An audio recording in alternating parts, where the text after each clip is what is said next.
बिस्मिल्लाहिर्रहमानिर्रहीम। अस्सलाम वालेकुम। कानून से आगही हर शहरी का बुनियादी हक है। हमारे पास जो भी कुछ कानूनी मामलात ऐसे आते हैं जो मैं समझता हूँ कि आम लोगों की मालूमात के लिए वो ज़रूरी हैं कि उन तक उस बात को पहुँचाया जाए,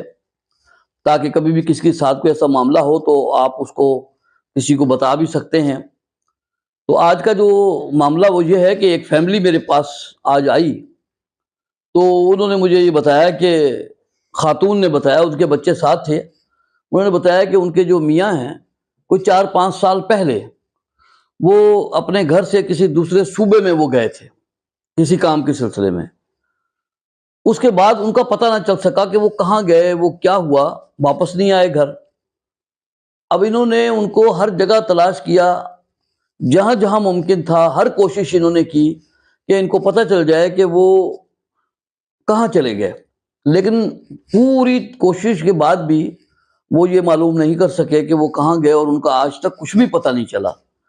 अब उनका मसला ये था, अब उन्होंने बताया कि ये सदमा तो अपनी जगह है कि वो अभी तक पता नहीं चला। अब दूसरी बात हमारे लिए ये है कि उनके जो बैंक में पैसे हैं वो भी आज तक उसी तरीके से बैंक में हैं, और उनकी एक जायदाद है वो भी वैसे ही उनके नाम के ऊपर है। तो अब हमें ये बताइए कि वो जो उनकी अब जायदाद है और ये जो उनके बैंक में कोई पैसे वगैरह हैं, तो ये अब किस तरीके से, चूंकि 4-5 साल हो गए हैं और हम तो ढूंढ के पूरे पाकिस्तान में थक गए हैं, अब कोई उम्मीद नजर नहीं आ रही, और हमें मतलब हम पूरी कोशिश अपनी कर चुके हैं, जिसकी वजह से कुछ भी मालूमात नहीं चल रहा। तो अब आप ये बताइए कि अब उसका किस तरीके से, उनकी जायदाद और वो जो पैसे हैं, हम किस तरीके से उसकी फिर तकसीम होगी या क्या होगा उनका, अगर नहीं पता चलता अभी कुछ। तो उन्होंने ये जब मुझे मामला बताया, तो अब वो मैं सबके लिए मैंने सोचा ये आप लोगों के साथ भी इसको शेयर करूं, ताकि शायद किसी को कोई इससे फ़ायदा हो सके या मालूमात में इजाफा हो सके किसी की। उसके लिए जो है ना, अगर देखें, एक कानूनी शहादत है, ऑर्डर 1984, उसकी दफ़ा है 124। उसके तहत जो है, अगर कोई शख्स लापता हो जाए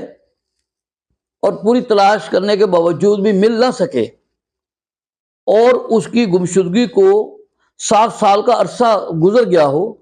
और 7 साल तक 7 साल तक उसका कुछ पता ना चल रहा हो,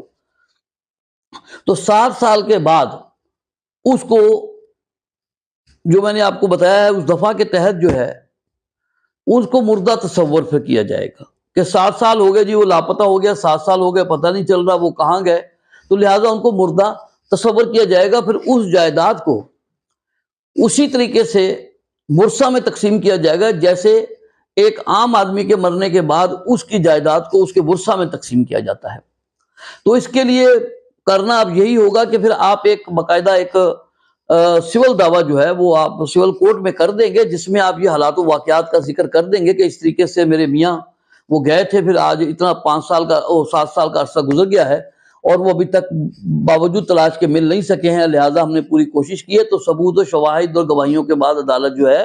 वो, जब आप अपना पूरा मौक़िफ़ बयान करेंगे, तो फिर अदालत जो है उनको मतलब एक मुर्दा डिक्लेयर करने की डिग्री जारी कर देगी कि ठीक है जी, ये अब ज़ाहिर है कि नहीं मिले हैं, तो इस सेक्शन के तहत जो है कानून शहादत आर्डर 1984 की दफ़ा 124 के तहत जो है, फिर वो बाहर अदालत उसको जो है ना वो मुर्दा डिक्लेयर कर देगी।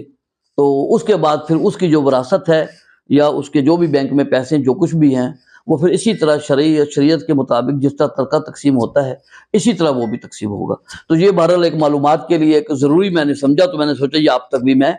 पहुँचा दूँ। अस्सलाम वालेकुम।